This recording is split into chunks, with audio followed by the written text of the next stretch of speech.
The hardest hits are yet to come. That wasn't a warning from Iran. That was Secretary of State Marco Rubio, signaling that the next phase of U.S. military action will be even more punishing than what we've already seen. Rubio says this is about destroying Iran's ballistic missile capability. He insists Congress doesn't need to authorize it. He says the president complied with the law. He says regime change isn't the objective, but also says the U.S. would love to see the regime fall. So what exactly is the plan here?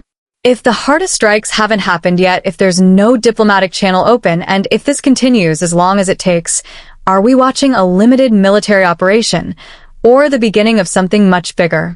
Let's break down what Rubio said, and what it really means for Congress, the Constitution, and the risk of a longer war.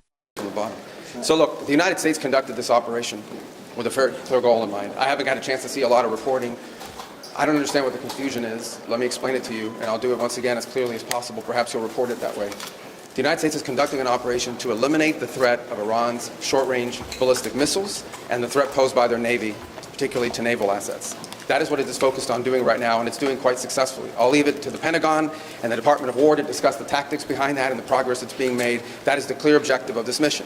The second question that's been asked is, why now? Well, there's two reasons why now. The first is it was abundantly clear that if Iran came under attack by anyone, the United States or Israel or anyone, they were going to respond against the United States. The orders had been delegated down to the field commanders. It was automatic, and in fact, it bared to be true, because in fact, within an hour of the initial attack on the leadership compound, the missile forces in the south and in the north, for that matter, had already been activated to launch. In fact, those had already been pre-positioned.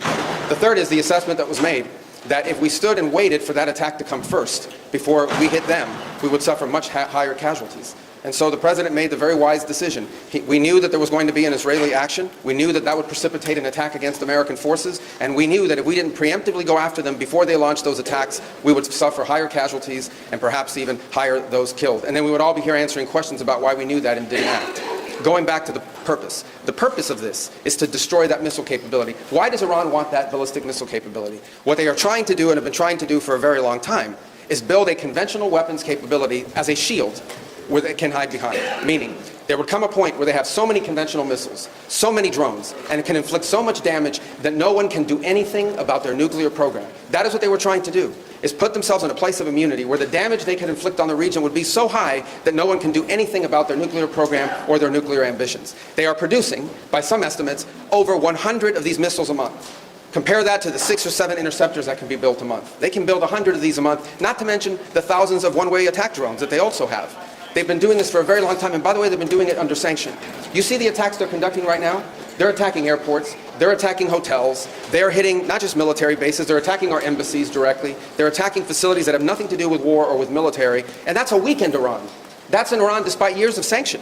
Imagine a year from now, or a year and a half from now, the capabilities they would have to inflict damage on us. It's an unacceptable risk, especially in the hands of a regime that's run by radical clerics. The Ayatollah was a radical cleric. That entire regime is led by radical clerics who don't make geopolitical decisions. They make decisions on the basis of theology, their view of theology, which is an apocalyptic one. That has to be taken very seriously as well. So that was the purpose for what this operation is all about. That's what it's focused on. As the President said earlier today, it is on or ahead of schedule. I will defer to the Department of War to discuss the progress being made at a tactical level, but it was the right decision and an important decision for the safety and security of the world.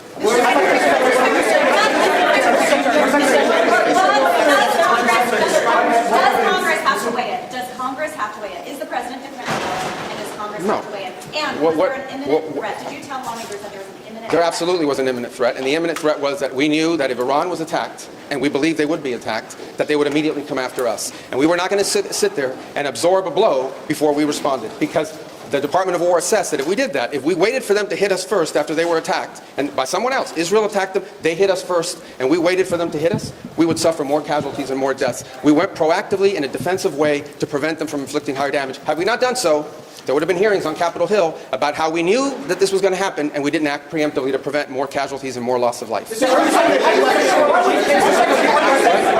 U.S. was forced to strike because of an impending Israeli action? No, let me two things I would say. Number one is, no matter what, ultimately this operation needed to happen. That's the question of why now.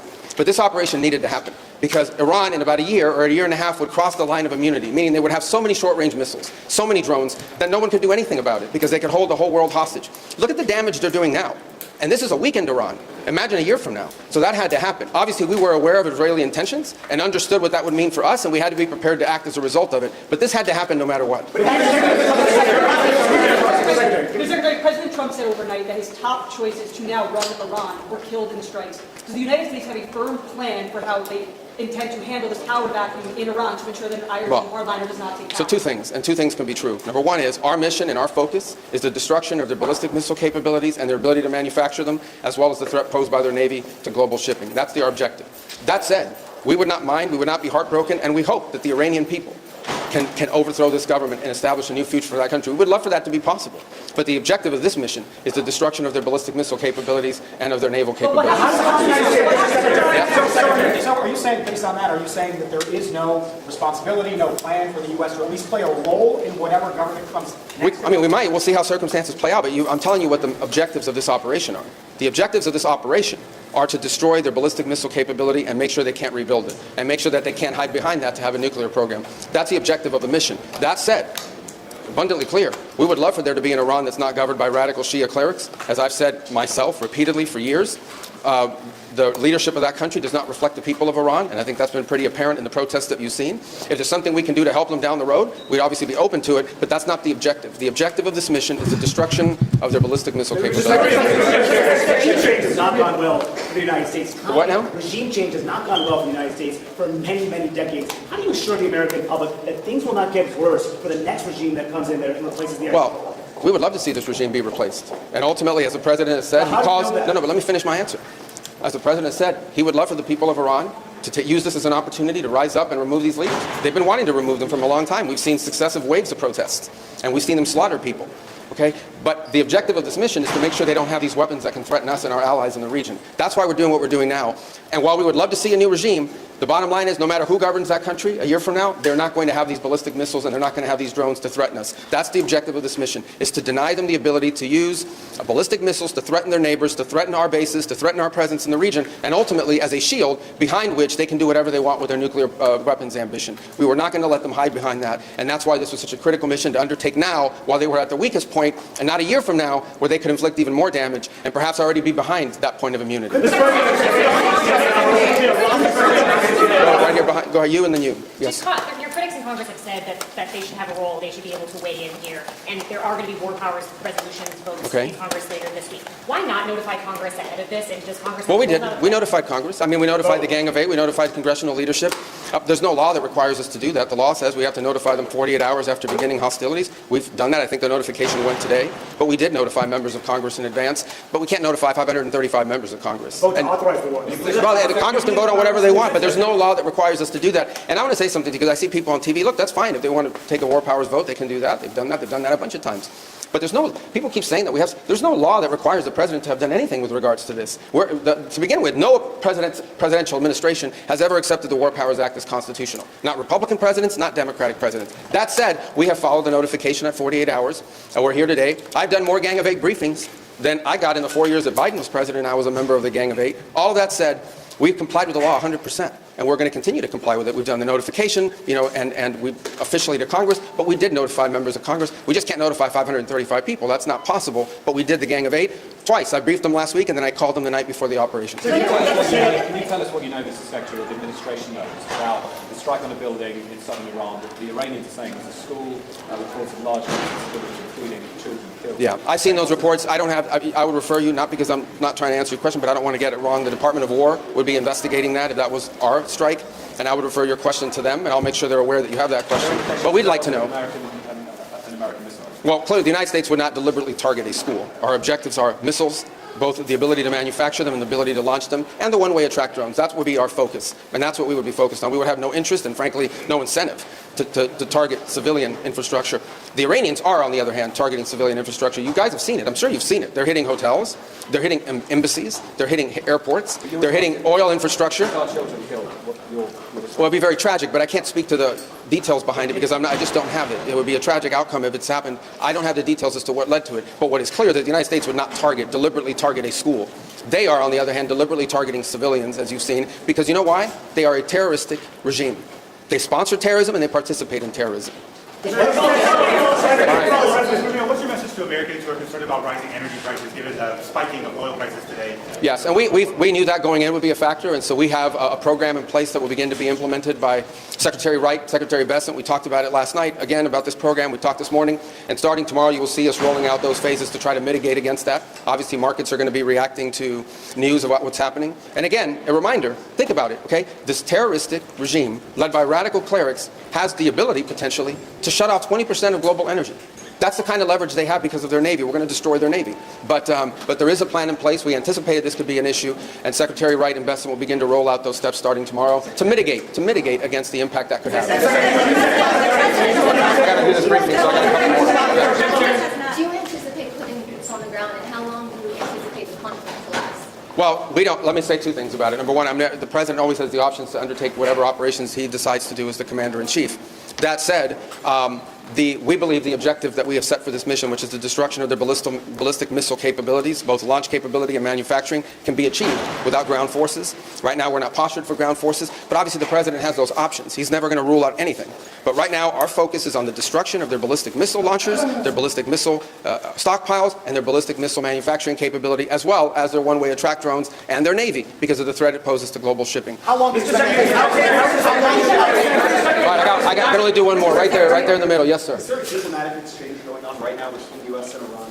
Any exchanges whatsoever outside of No, not at this time. I mean, look, we always have people that reach out from inside of governments. You don't know if they're authorized to reach out or not. They're suffering a tremendous amount of damage. Honestly, again, I'm not going to give away the details of our tactical efforts, but the hardest hits are yet to come from the U.S. military.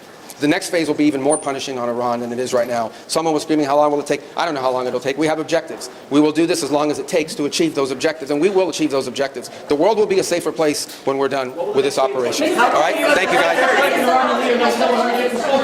Because when a top U.S. official says escalation is still ahead, while also saying the operation will continue as long as it takes, that's not a limited strike. That's open-ended language. Rubio laid out the objective clearly. Destroy Iran's ballistic missile capability. Destroy their ability to manufacture them. Neutralize their Navy's threat to global shipping. He argues Iran was building what he called a shield of immunity, so many conventional missiles and drones that no one could challenge their nuclear ambitions without suffering massive retaliation. That's the justification. And Rubio insists there was an imminent threat. He says U.S. intelligence assessed that if Israel struck Iran first, which they expected, Iran would automatically target U.S. forces. So the U.S. struck preemptively to avoid higher casualties. That's the core defense. But here's where the controversy begins. Members of Congress are asking, if this was a war of choice, not a direct response to an attack on U.S. soil, shouldn't Congress authorize it? Rubio's answer?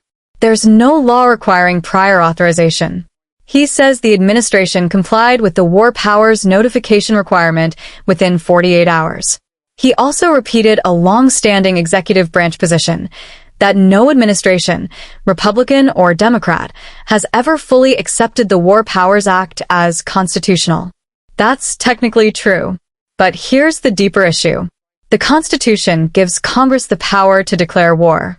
Presidents have expanded executive military authority for decades, from Libya to Syria to Iraq. Each time, the justification is urgency, national security, imminent threat. The question now is whether this moment crosses a new line. Because Rubio didn't describe a one-night strike. He didn't describe a short-term deterrence action. He described a campaign that will continue until objectives are achieved, however long that takes.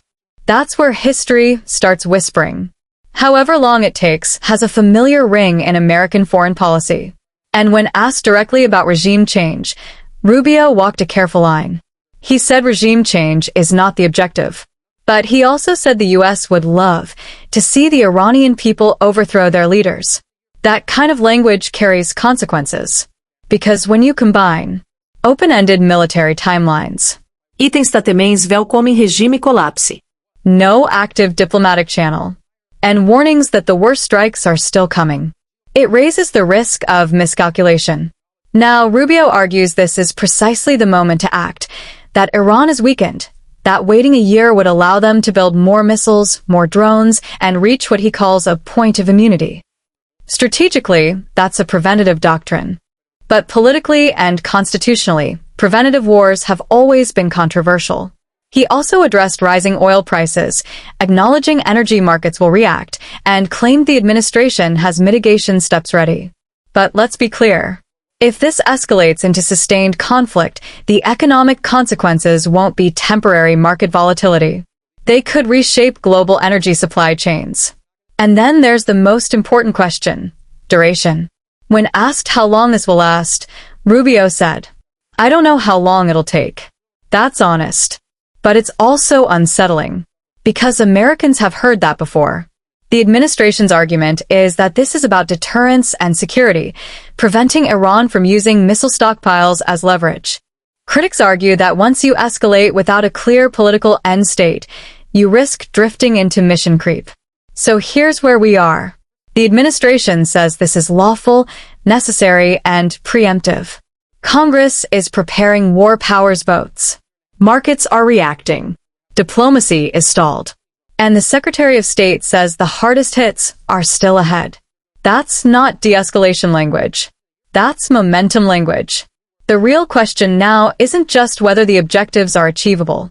It's whether Congress will reassert authority, whether allies stay aligned, and whether this remains a defined military operation or evolves into something much larger. Because when leaders say, as long as it takes, history tells us to listen carefully. And right now, the world is listening.